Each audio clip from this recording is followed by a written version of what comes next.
Usually મિત્રો આપણે spoken ઇંગ્લિશની ઘણી બધી ટિપ્સો જોતા હોઈએ છીએ અને મેં લાસ્ટ શોર્ટ્સમાં શુડ વિશે ડિટેલ્સમાં જણાવ્યું હતું કે શુડ એટલે કે કરવું જોઈએ અને શુડ હેવ એટલે કે કરવું જોઈતું હતું.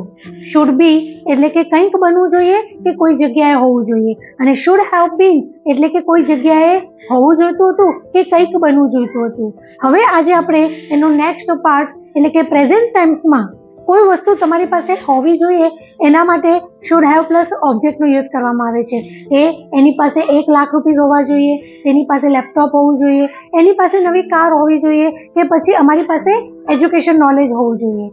તો ફ્રેન્ડ્સ, એવી જ રીતે પાસ્ટમાં કોઈ વસ્તુ હોવી જોઈતી હતી એના માટે શુડ હેવ હેડ પ્લસ ઓબ્જેક્ટનો યુઝ કરવામાં આવે છે કે એની પાસે 1 લાખ રૂપિયા હોવા જોઈતા હતા, એની પાસે લેપટોપ હોવું જોઈતું હતું, એની પાસે નવી કાર હોવી જોઈતી હતી કે પછી અમારી પાસે એજ્યુકેશન નોલેજ હોવું જોઈતું હતું. તો ફ્રેન્ડ્સ, આ પ્રમાણે કે પ્રેઝન્ટમાં કોઈ વસ્તુ જોઈતી હતી તો એના માટે શુડ હેવ પ્લસ ઓબ્જેક્ટનો યુઝ કરવામાં આવે છે અને પાસ્ટમાં કોઈ વસ્તુ હોવી જોઈતી હતી એના માટે શુડ હેવ હેડ પ્લસ ઓબ્જેક્ટનો યુઝ કરવામાં આવે છે. હવે એવી જ રીતે ફ્રેન્ડ્સ, પેસિવના સેન્ટેન્સ બનાવવા માટે પણ મોડલ્સનો યુઝ થાય છે કે શુડ બી પ્લસ વર્બની થર્ડ ફોર્મ,